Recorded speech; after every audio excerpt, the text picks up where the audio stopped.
and welcome to What Pet Should I Get? My name is Julia Batchelor. Today on the show, Carly Whirl and Daniel Dyes is here from Coveted Canine Rescue. As well, Claire Forndren will be here from Dogtails Rescue and Sanctuary. And up first, we have Double Trouble in the house. We have Emily Jordan and Shelby Harmathy here from the Ontario SPCA. And they have brought a trio of wonderful pets that are looking for forever homes. How are you, ladies? Good. We're doing great, thank you. So let's get to the pets. But before we talk about these three, last week we had Batista on, our little black kitten with the coolest name ever. Batista, is she or he still at the Ontario SPCA? Or? He was adopted and he went home with, I'm trying to think of the name now, another baseball kitten. Was it Pompey, maybe? Pompey. Yeah. Oh, sweet. So they went home together, the two kittens. We love it when people take home kittens in pairs, right? Yeah. Because every cat that leaves Ontario SPCA is fixed, so you're not having to worry about these cats breeding. Right. And it's great for them to have a little company, buddy. Yeah, exactly. Lots of energy when they're kittens. So. And I know, being that it's kitten season, you guys have lots of kittens too that are coming in all the time. You said you were getting pregnant moms. Mm-hmm. Yeah, so tell us, how many cats on average are coming in right now that are pregnant? Well, I think Shelby and I were just actually talking on our way up here, and she was saying, like, she went into one of our cat rooms in the back, and almost every cage was kittens. So wow. Yeah, and there's about 5 kittens for every cage that we have at this time. You know, it's really full, and they're all going to be needing loving homes really soon. So we've got a few that we brought here with us today, but we do have some more in the adoption center looking for homes. So. Okay, well, let's talk about the ones that are here right now. So on my lap we have Drew, and Drew is so cute. I was going to turn you to the camera so everybody can see your beautiful face. Talk to me about Drew. So Drew was an unwanted litter, so there was a few other cats in his litter. He's 2 months old right now. He's already been neutered and microchipped. He's got his first shots. There he is. And he's very sweet. He's going to be a big guy. He's a long-haired cat. Yep. So he's going to need lots of brushing when he's older, but he's very sweet and he's outgoing. Oh, and he's so cute. And the one thing, too, if you have a long-haired cat, especially as this age, start grooming them so they get used to it, and it becomes something that they love, right? Because I know my sister-in-law has a long-haired cat, and she neglects it. It's not central. No. Yeah. Now, did Drew have any litter mates that are still there too, or is he the last guy in this litter? I think he's maybe one of the first ones. His brother was adopted this morning, and I'm not sure if there's any remaining in his litter, so there might be a few more to come as well. Oh, well, I think we sent some to the Markham Adoption Center as well, so they may have some of his siblings as well. Yeah, I know that's a branch for the Ontario SPCA, and the Markham Adoption Center is cats only. Yes, cats only. Yeah, so if you're interested, if you go to the one on Woodbine, you can also visit the Markham Center, because we got cats everywhere, right? Speaking of cats, talk to us about this little white guy. So this guy is Schmidt. He's around the same age as Drew, so he's about 2 months of age as well. Again, he's also neutered, microchipped, and he's got his first shot. So he's ready to go, looking for a loving home, and he's just sitting here purring on my lap as we speak. Now, did Schmidt come in as a kitten, or was he born at the Ontario SPCA? He wasn't born in our care, but he was a stray, so he was brought in by an animal control officer. And just a suggestion, these guys, I mean, look at this, solid gray, solid white, they would make such a perfect pair to go home together. Yeah. Right? Just saying, they'd be gorgeous. Duo. Yeah. Now we also have a bunny rabbit. So this is Sugar. She's a 3-year-old female. She's been with us, unfortunately, since February, so it has been quite a while. She's really, really friendly. As you can see, she's pretty content just sitting on my lap. And we're not really sure why she hasn't found a home yet. She has a little bit of a dietary issue, nothing that's hard to take care of. She just kind of has to have a special diet, so not too many fruits and veggies, and just kind of stick with the hay and pellets and stuff like that, which is not hard at all. So we're hoping somebody takes her home soon, because it's been and if you are an avid viewer of our show, you'll know from Callie's pet tip that taking care of a rabbit is actually fairly simple. As a child, we had lots of rabbits growing up, and yeah, they're great pets. So yeah, if you're interested in adopting a rabbit, we have this little girl right here. Yeah. So now, moving on from our animals that are up for adoption, the Ontario SPCA, you guys do a lot of awareness campaigns. And I know that one of the ones that's ongoing is the No Hot Pets campaign. And obviously that's about leaving your pet in a car and the consequences of that. But I know that heat stroke, being that the temperature rising right now, heat stroke can happen in other forms. It can't just be being left in a car. You want to talk to us about some of the things that a pet owner should be aware of when it comes to the temperatures and how to deal with it? Well, you definitely, especially this time of year, you never want to leave a pet unattended in a vehicle, even if it isn't a very hot day or if you've left the windows down. Our campaign this year is no excuses regarding that. You know, you never want to do it. You never know. Things to be aware of are if you see an animal that appears to be in distress, so that would be, you know, they're heavily panting, they're drooling, they could be unconscious. You definitely want to get help right away, and we have a 24/7 hotline, 310 SPCA, that you can contact at any point. That's what's the best thing. Now, what are some of the other causes? Because I know, you know, we want to take our pets out for walks and things like that. Are there certain conditions where it's like maybe it's not a good idea, and maybe particular pets that you should just, you know, let them stay in air conditioning? I mean, definitely if it's a really hot day, like if you're, you know, you can feel when it's hot, you know, you probably still want to take your dog out to go to the bathroom and go for a short walk, but make it short. Like maybe just take them out, go to the bathroom, take them right back in, because if it's too hot, obviously, again, that heat stroke can come into play. The other thing too is, like, even when we're talking about vehicles, one thing that you don't always think of is even with the dog sticking their head out the window, if you stop abruptly, like, their neck can hit the window area that you have there, or the side of your car, and that can become really dangerous, as well as flying dirt and debris that can go into their eyes and their ears, so that's dangerous as well. So it is best to keep the windows up and your air conditioning. A lot of people still continue to also put their dogs in the back of pickup trucks, which is another danger. They could jump out. Well, they could jump out, or you could get rear-ended. The dog could go flying. There's also, like Emily touched on, about the debris, so flying debris could hit them, damage their eyes, and as well, this time of year, the pickup trucks, they can get very, very hot. As you know, sometimes you lean up against a vehicle, you can feel how hot that gets, and so they can burn their paws in the back of the pickup very quickly. Well, that's a lot of things to think about, so make sure you keep your pets safe this summer. And if you're interested in adopting any of these beautiful animals that are here, you can visit our website for details, or even better, go to the Ontario SPCA located on Woodbine Avenue. Now, here's Callie Milliman with this week's Pet Tip. Cats have a natural instinct to scratch. Here are a couple of tips to ensure that it's not happening to your furniture. You want to ensure that in your house, your cat has access to a scratching post. If you're having trouble allowing your cat to use the scratching post, put a little bit of catnip around it and it might attract them to use it a little more often. Also, you can trim your cat's nails. You'll want to take your time with this, as it may be uncomfortable in the beginning for some cats. Starting at a young age and keeping treats on hand will help make this process a little bit easier. And there are also solutions at your pet store. There are tiny nail caps that you can get to place over top of your cat's claws to help keep them comfortable but not scratching at your furniture. I'm Callie Milliman with the Ontario SPCA, and that is this week's Pet Tip.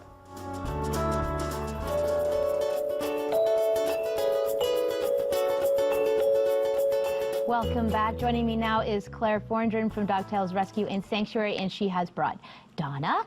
But before we talk about Donna, we had last week Eleanor on the show. And so what's going on with Eleanor? Eleanor is going home as we speak at this very moment. Her family is exciting. picking her up, so we are thrilled. And actually, our volunteer that saved Eleanor and brought her to our rescue is there right now to meet the family and say her goodbyes. So yeah, that's right. Happy day. Eleanor was rescued from a shelter in the Dominican, correct? And she was, if I believe correctly, she's a pot cake. A pot cake, yes. Meaning she's a Heinz 57. That's what we call her here, right? Exactly. Now, speaking of animals going home, because we always say this, Dogtails is one of the most beautiful facilities that I've ever been to. But the end game is to not have the dogs stay there. It's to end up in forever homes. And that's a very exciting part of your job. And I know you guys do a great job at it. 600 plus adoptions that you're at now.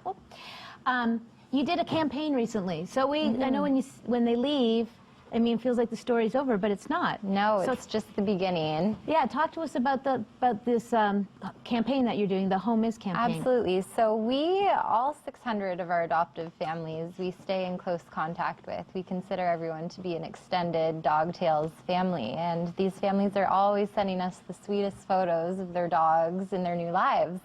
So we decided to initially create a Facebook page where they could post all of their photos. We Yeah. called it Happy Tales from Dog Tales, and we wanted to find a way to share these photos with the rest of the world. Donna is trying to escape know. right now. Come over here, sweetheart. Donna! There we go. There you So go. yeah, so we created the Home Is campaign, and it's basically just showing a snapshot in time of these dogs in their forever homes. Well, let's show a enjoying few their of these lives. photos. So now, do you remember all of these dogs? That is so cute. We do. So we have a lot of pictures of dogs in beds. That's Alone, or Albert. That's Blanca. The pictures of the dogs with babies are my favorite. And you see, so now I think that's Blanca too. Now here's Yes. some things that I think is a testimonial to the work that you guys do, because you get dogs from different parts of the world or in dire situations. Here's a dog that's with a baby. Yes. And also with a cat. Yes.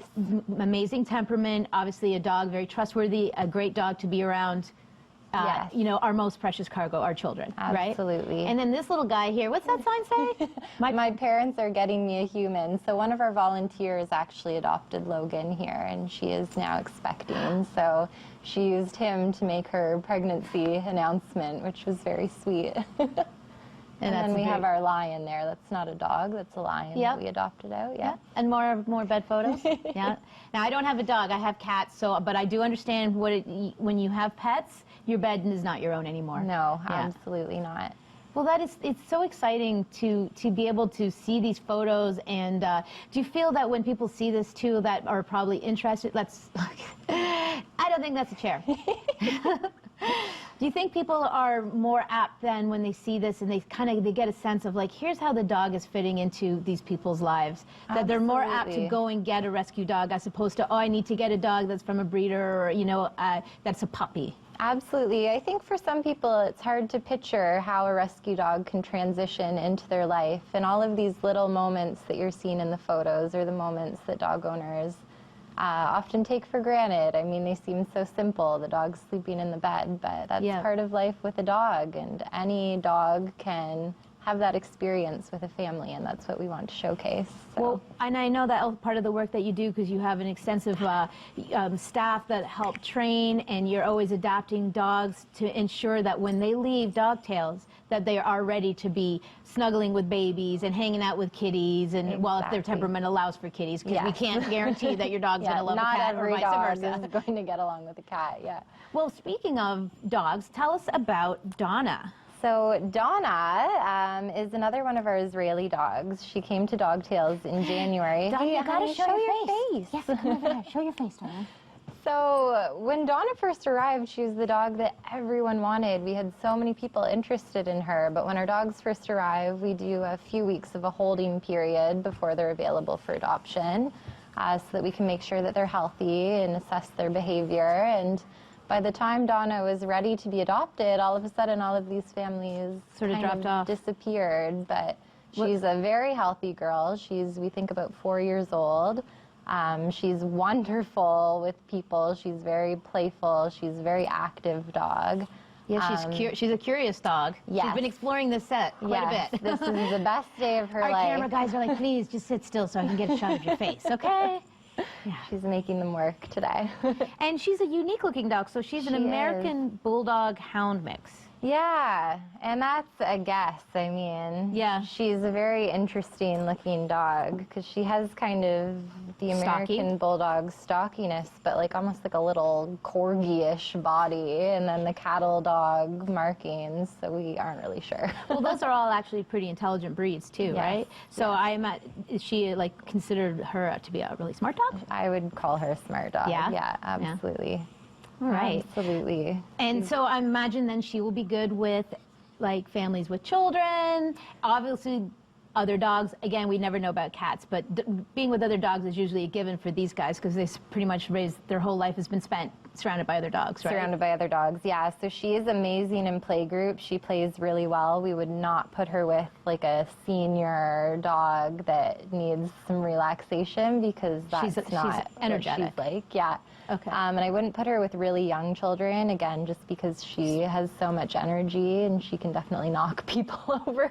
So, but yeah, she'd make a really great family pet. Well, if you are interested in adopting Donna, as I say, visit our website for the details. Better yet, go visit Dog Tales, open every Sunday from 11 to 5. Now, here's Dr. MJ Winters with this week's vet tip. Summertime is here, and now it's time to think of parasites in your pet. The big three are as follows: mosquito, the carrier of heartworm; the tick, the carrier of Lyme disease; and finally, the new kid on the block, lungworm, which is carried by snails and frogs. With these three parasites and parasite-related diseases, we see the following symptoms. Heartworm and lungworm can often bring about coughing, reduced energy levels, breathing difficulties, and sometimes even bleeding. As for Lyme disease, your pet may struggle with mobility, develop a fever, or develop symptoms similar to kidney disease, increased drinking and urination being two of those. Diagnosis for these can be carried out at your veterinarian using either a simple blood test or a fecal test in the case of lungworm. The treatment is quite complex, and these diseases can be fatal, so I do advise that prevention is far better than cure.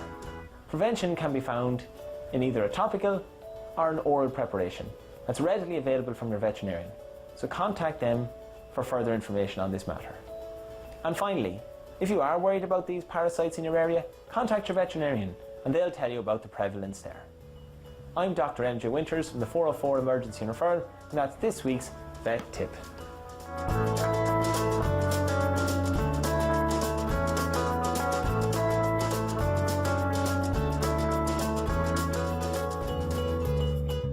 Welcome back. Joining me now is Carly Worrell and Daniel Dyes from Coveted Canine Rescue. Welcome to the show, ladies.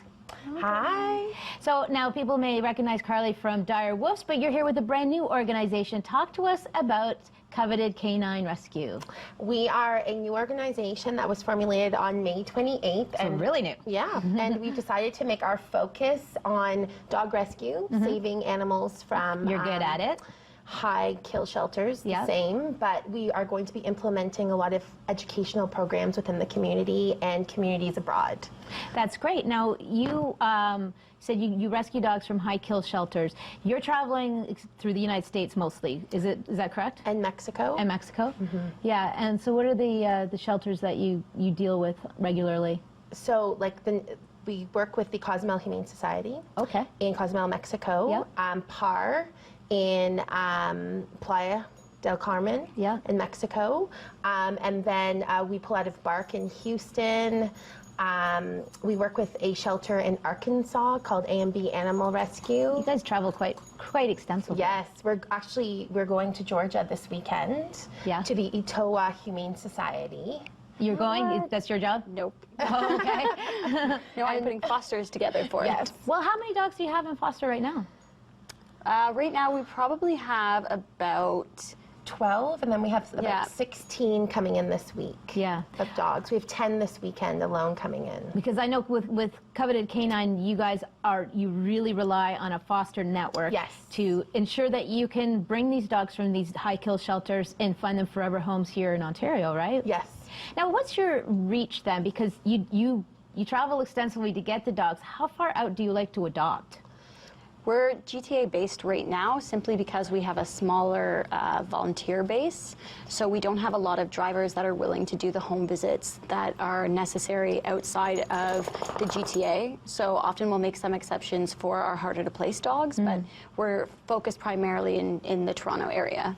Now, I know you guys do have some adoption protocols that you like to adhere to ensure that your dogs, once they're adopted, they're finding the perfect forever home. Yes. So is that part of it too? Because you said there's home visits involved. Is there anything else in particular that would make you guys sort of stand out for your adoption protocols? So our foster and adoption process is very similar because a lot of the time we find that our fosters adopt their dogs. They're known as adoption or foster fails. fails. Yes. Yeah. I like that. So we do 3 personal references. Yeah. We have like a 5-page application, and then we do a home visit as well as a vet reference if they've had previous pets. If we've met them in person, like it's generally a better feel, and we kind of remember the faces as well. They also have a meet and greet to make sure that they bond with the dog or have Yeah. a connection. And then we do follow-up visits after the dog's been adopted. Oh, yeah? Yes.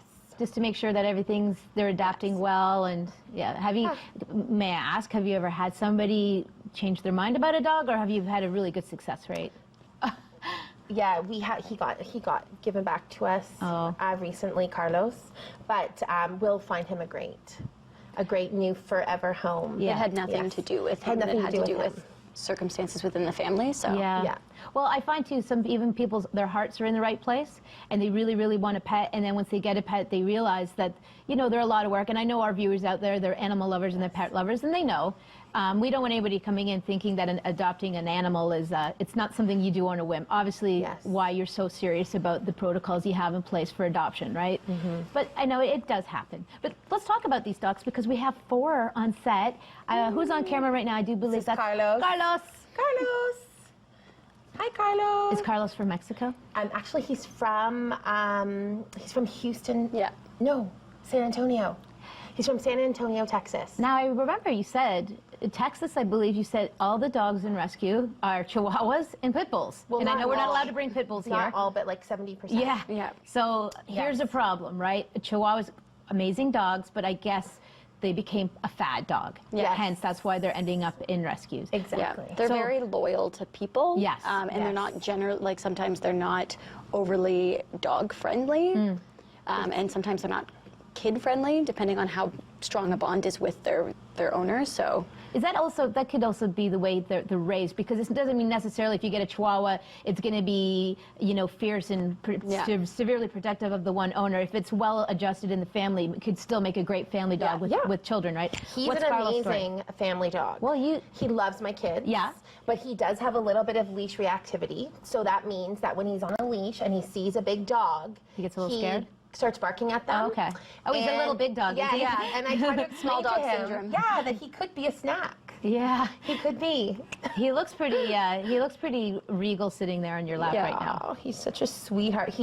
My kids carry him around, play with him. He sleeps with them. And great family dog. And as you can see, he's surrounded by 3 other dogs, and he's doing very, very well. So it's really just a matter of meet and greet, having time for him to warm up to another pet. And you say he makes a great, great family dog, right? Yes, and he doesn't run up to dogs and bark at them if he's not on a leash. It's just when he's on a leash. All right, so he's got a little thing about his leash. Understandable. Yeah. Okay, let's talk about our lovely little calm dog on the floor, because this dog's still a puppy. This is Scar. Yes. And he's only 10 months old. So where's Scar from? He's from Arkansas. Okay, so he has an accent. Yeah. And actually, he came in 2 weeks ago. Yeah. And on Tuesday, his 2 other siblings came in. Yeah. So we have all 3 siblings with us now in our rescue. Okay. From Arkansas. Same litter. Same litter. And they all look like him? not They even close. completely look so different, you wouldn't believe it. He's got a very sweet temperament. Like before the show started, he was giving me hugs and kisses. He's adorable. He is adorable. Now, this little fellow is a Papillon mix. This is Num Num. This is Num Num. Talk to me about Num Num. Num Num is my soul animal. He's your what? She's my soul animal. Oh, she's your soul animal. So So if you were a dog, you would be a Papillon mix. Yeah. Okay. Like we would run together into the fields. Okay. She came from Texas. Yeah. While she was in Texas as a puppy, she was infected with a disease called distemper. Yeah. Every dog that was in her litter of puppies died except for Num Num. So when she was brought here, the first thing we had to do was get her a dental. So she had the majority of her teeth pulled, and now because of it, she also has this neurological tic. Does that affect her? And I know she has a little bit of a twitch, but anything else? Is she healthy otherwise? If there's anything that anybody has to be concerned about? So we have, we're suspecting that she has irritable bowel syndrome. Okay. Which we are working really hard on controlling, and it's working really well. Diet. Yeah. So when I first got her, she was pretty sick, and she had to spend a few nights in the vet. And then she's continuously, slowly but surely progressed. So she's actually put on almost more than 2 pounds after she'd lost it. We're almost out of time, but I want to get quickly to our last dog, who could possibly not end up being adopted, because Carly's thinking this could be a foster fail. I'm totally obsessed with my little Buttercup. So the Buttercup, let's talk about Buttercup quickly. She is a puggle. Well, Sort of. We actually think that she could be either French Bulldog and Jack Russell, or Corgi and Jack Russell. Okay, you know what? We've run out of time, but look at that face. If you're interested in adopting any of the dogs that you've seen on today's show, please visit our website for details. Coveted Canine Rescues, brand new organization, wonderful people, wonderful dogs. From all of us here at What Pet Should They Get? We'll see you next time.